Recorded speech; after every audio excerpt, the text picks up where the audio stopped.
Monthly SIP करने वाले बहुत से इन्वेस्टर्स को अपने म्यूचुअल फंड स्कीम्स के टाइप और कैटेगरीज के बारे में काफ़ी कम जानकारी होती है। किसी और के सजेशन से लोग एसआईपी तो स्टार्ट कर देते हैं, लेकिन उन्हें अपना म्यूचुअल फंड कौन से कैटेगरी में आता है, उनका फाइनेंशियल गोल क्या है और कितनी रकम इन्वेस्ट करनी चाहिए, इसकी जानकारी नहीं होती। आज की वीडियो में हम कुछ सिंपल और फेमस म्यूचुअल फंड स्कीम्स को डिस्कस करेंगे, जिनकी वजह से आपको अपने लिए म्यूचुअल फंड चुनना थोड़ा आसान लगेगा। Hello friends, welcome to my YouTube channel Raj इक्विटेक।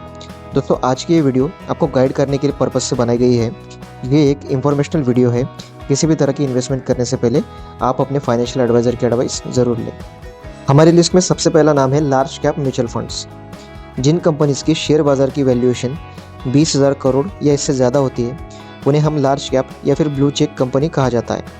जैसे कि रिलायंस, जिसकी शेयर बाज़ार में खुद की वैल्यूएशन 17 लाख करोड़ की है, या फिर कोलगेट, जिसकी वैल्यूएशन लगभग 77,000 करोड़ की है। तो जो म्यूचुअल फंड्स इन सारी ब्लू चिप कंपनीज़ में पैसे इन्वेस्ट करते हैं, उन्हें हम लार्ज कैप म्यूचुअल फंड्स कहते हैं।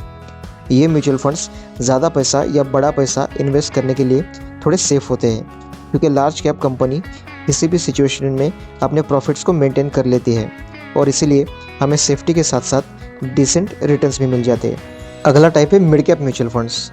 जिन कंपनीज़ की मार्केट वैल्यूएशन 5,000 करोड़ से 20,000 करोड़ के बीच में होती है, उन्हें हम मिड कैप्स कहते हैं। और इसी तरह की कंपनीज़ में पैसे इन्वेस्ट करने वाले फंड्स को हम मिड कैप म्यूचुअल फंड्स कहते हैं।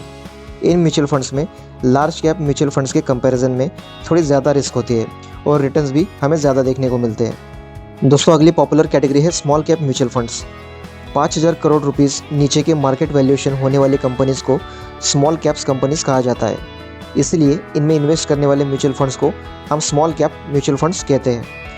इस म्यूचुअल फंड कैटेगरी में सबसे ज़्यादा रिस्क होती है, क्योंकि ये छोटी कंपनियां होती है जिनका ज़्यादा लंबा ट्रैक रिकॉर्ड नहीं होता और जिनमें बड़े बड़े उतार चढ़ाव हमें रोज़ाना देखने को मिलते हैं।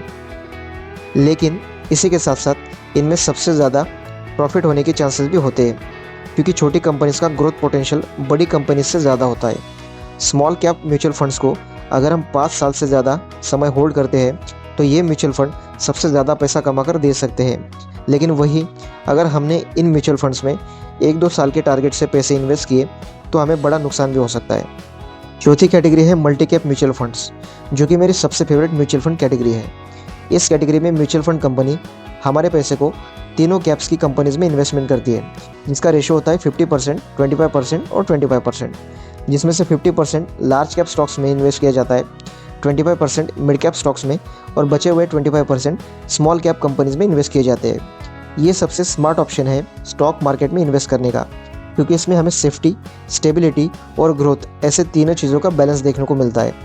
50% लार्ज कैप कंपनीज़ में होने के कारण हमें स्टेबल रिटर्न्स मिलते हैं और 25% मिड कैप और 25% स्मॉल कैप में इन्वेस्ट होने के कारण हमें बड़ा प्रॉफिट होने के चांसेस भी बढ़ जाते हैं, क्योंकि छोटी छोटी कंपनीज़ के प्रॉफिट जल्दी मल्टीप्लाई होते हैं। दोस्तों, 5वां नाम है हाइब्रिड म्यूचुअल फंड्स या फिर बैलेंस्ड एडवांटेज म्यूचुअल फंड। कुछ इन्वेस्टर्स कम रिस्क लेना पसंद करते हैं और उनकी रिटर्न्स की एक्सपेक्टेशन भी कम होती है। ऐसे इन्वेस्टर्स के लिए बेस्ट ऑप्शन होते हैं हाइब्रिड म्यूचुअल फंड्स, जिसमें हमें स्टॉक मार्केट और बॉन्ड मार्केट का एक परफेक्ट बैलेंस देखने को मिलता है। ये म्यूचुअल फंड 60% डेट यानी कि बॉन्ड मार्केट में इन्वेस्ट करते हैं, जिससे हमें फिक्स्ड 8 से 12% के रिटर्न मिल जाते हैं और शेयर बाज़ार से होने वाले नुकसान से भी हमारे पैसे को प्रोटेक्ट करता है, क्योंकि डेट यानी कि बॉन्ड मार्केट शेयर बाज़ार के ऑपोजिट काम करती है।